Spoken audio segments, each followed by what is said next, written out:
Did you know that during World War II, Hitler had an affair with a woman from Argentina? And when she became pregnant, he helped her escape to Argentina so she could give birth in secret. But before she left Germany, she hid a diary detailing her relationship with Hitler and what she knew about his plans for world domination. And after she died, her diary was discovered by a nun who then gave it to one of her followers. For over 60 years, this diary has remained hidden until now. Is there any truth to these shocking claims? What secrets did Hitler's mistress reveal in her diary? And will we ever find out what happened to it? Let's delve into the mystery. Eva Braun was a young German woman who worked as a secretary for Hitler's personal assistant. She first met Hitler at one of his rallies in Nuremberg in 1933 and was immediately smitten with him. Even though he was twice her age and already a well-known figure in German politics, Eva was determined to win Hitler's heart. For the next 6 years, she followed him around Germany, attending his speeches and events and trying to catch his eye. She even moved into his apartment building and took a room in the same floor as him, hoping that he would notice her. But Hitler was oblivious to Eva's affections and treated her like any other member of his staff. Eva was devastated but refused to give up. She was convinced that one day he would realize that she was the only woman for him. In 1939, when war broke out, Eva accompanied Hitler on his trips more than ever.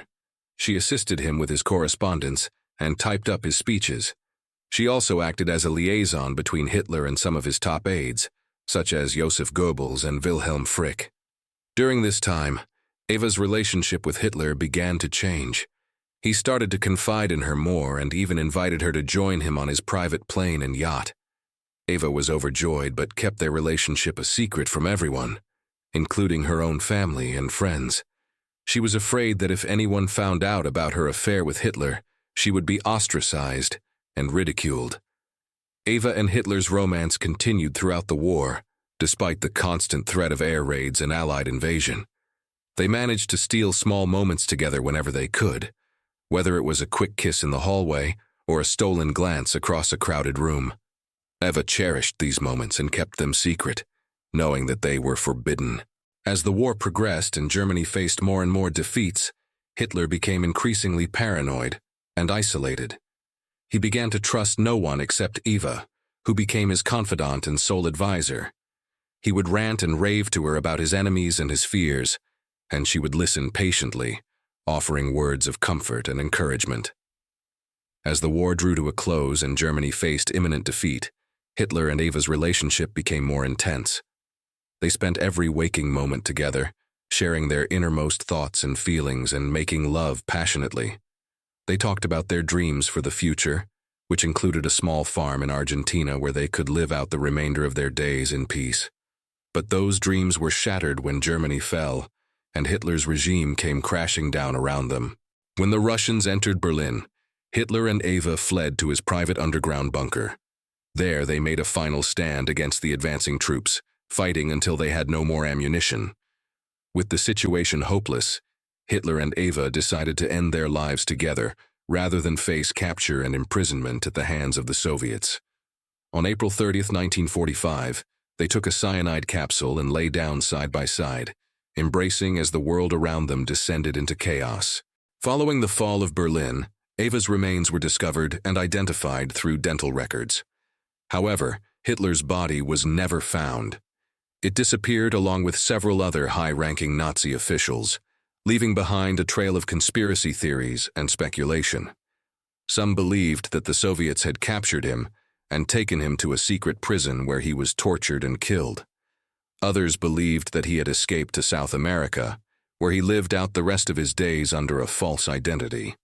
Despite the lack of concrete evidence, the most popular theory is that Hitler died by suicide in the bunker.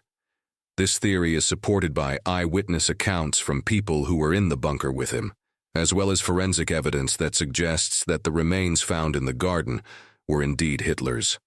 However, without a body to definitively prove it, the mystery of Hitler's disappearance continues to fascinate people around the world. Was he truly the monster he was made out to be? Or was he a victim of circumstance who was ultimately brought down by his own inner demons?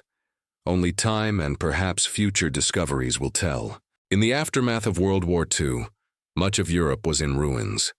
Germany was divided between the victorious Allied powers, and millions of people had lost their lives or been displaced from their homes. It was a time of great sadness and uncertainty, but also an opportunity for some to start anew. One such person was Juan Perón, a charismatic leader who rose to power in Argentina, promising to rebuild the country and restore its economy.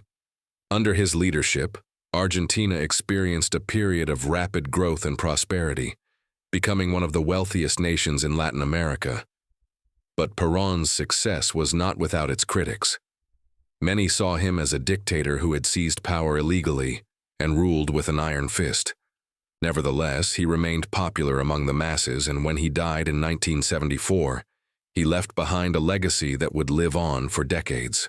One of Perón's most controversial policies was his decision to grant asylum to several former Nazis, including Adolf Eichmann, one of the architects of the Holocaust.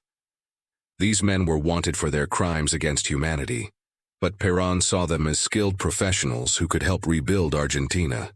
He also hoped that by granting them asylum, he would curry favor with the United States and secure its support for his regime. Whatever his reasons, his decision to protect these men sparked outrage among many Argentines, who felt that their government was betraying the memory of the Jews who had been persecuted by the Nazis. But it wasn't just former Nazis who found refuge in Argentina. Many wealthy Germans also fled to the country following the war, bringing with them the remnants of the Nazi Party. These Germans settled in Argentina and formed a tight-knit community that preserved German culture and traditions. They also played a significant role in shaping Argentina's politics and economy, often holding key positions in government and business. This influx of German immigrants had a profound impact on Argentine society, introducing new ideas and customs that would forever change the country's cultural landscape. From the introduction of Oktoberfest to the popularity of German food and music, the legacy of these immigrants can still be seen today. However, not all Germans who fled to Argentina were as benign. Many were members of the Nazi Party who sought to preserve its ideology in their new homeland. They formed secret societies and recruited new members, carrying on the Nazi legacy long after the war had ended. These groups were involved in a number of nefarious activities, including spying on behalf of the West German government, planning acts of terrorism, and even assassinating former Nazis who had turned against the party. Their presence in Argentina created a climate of fear and suspicion, as many Argentines believed that their government was once again harboring dangerous criminals. But it wasn't just the Germans who were seeking refuge in Argentina. Following World War II, people from all over Europe fled to the country to escape the devastation and uncertainty that had gripped their homelands. Many were Jewish refugees who had survived the Holocaust and were seeking a fresh start in a new country. Others were simply ordinary citizens who had been caught up in the war and were looking for a safe haven for themselves and their families. These immigrants brought with them a wealth of knowledge and experience, as well as a determination to build a better life for themselves in Argentina. Over the years, Argentina became known as a melting pot of cultures, with people from all over Europe living and working side by side. This diversity enriched Argentine society and contributed to its economic and cultural development. However, it also led to tensions and conflicts as different immigrant groups competed for jobs and housing. The influx of immigrants put a strain on Argentina's resources and infrastructure, and the government struggled to provide for the needs of its growing population. This led to widespread poverty and discontent, which in turn fueled political instability and violence. Argentina became known as a country of exiles, with many of its citizens fleeing to other parts of Latin America and Europe to escape the turmoil. Despite the challenges and hardships they faced, the immigrants who came to Argentina after World War II persevered. They worked hard to build a better life for themselves and their families, and they contributed to the country's economic and cultural development. Their story is a testament to the resilience and determination of the human spirit in the face of adversity. The late 1970s and early 80s were a turbulent time in Argentina's history. The country was ruled by a military dictatorship that had seized power in a coup d'etat. Human rights abuses were widespread, and the economy was in sharp decline. In this climate of fear and uncertainty, rumors began to circulate about the existence of a secret diary that detailed the relationship between Adolf Hitler and Eva Braun. It was said that the diary had been smuggled out of Germany after the war and hidden in Argentina, where it had remained undiscovered for decades. According to legend, the diary had been written by Eva Braun herself and contained intimate details about her relationship with Hitler, as well as information about his plans for world domination. Some believed that the diary also contained evidence of Hitler's survival after the war, which could prove once and for all that he had escaped to Argentina. Of course, there were many skeptics who dismissed the rumors as the product of an overactive imagination or a clever hoax. But for many others, the prospect of uncovering such a sensational find was simply too good to resist. As the years passed, the search for Hitler's diary continued, but it was not until 1995 that a man named Sergio Barranco came forward, claiming to possess the diary in question. Barranco was a journalist and author who had written several books on the occult and paranormal. According to him, he had come across the diary by chance while researching a different topic entirely. When he learned that it was in Argentina, he traveled there to meet with the individual who possessed it. Barranco claimed that the diary had been given to a nun named Sister Mary Margaret by one of Eva Braun's lovers after she fled to Argentina. The nun, who had since passed away, had kept the diary hidden in her convent until her death, and it was only then that Barranco was able to obtain it. Now, admittedly, this story may sound far-fetched, but Barranco was adamant that it was true.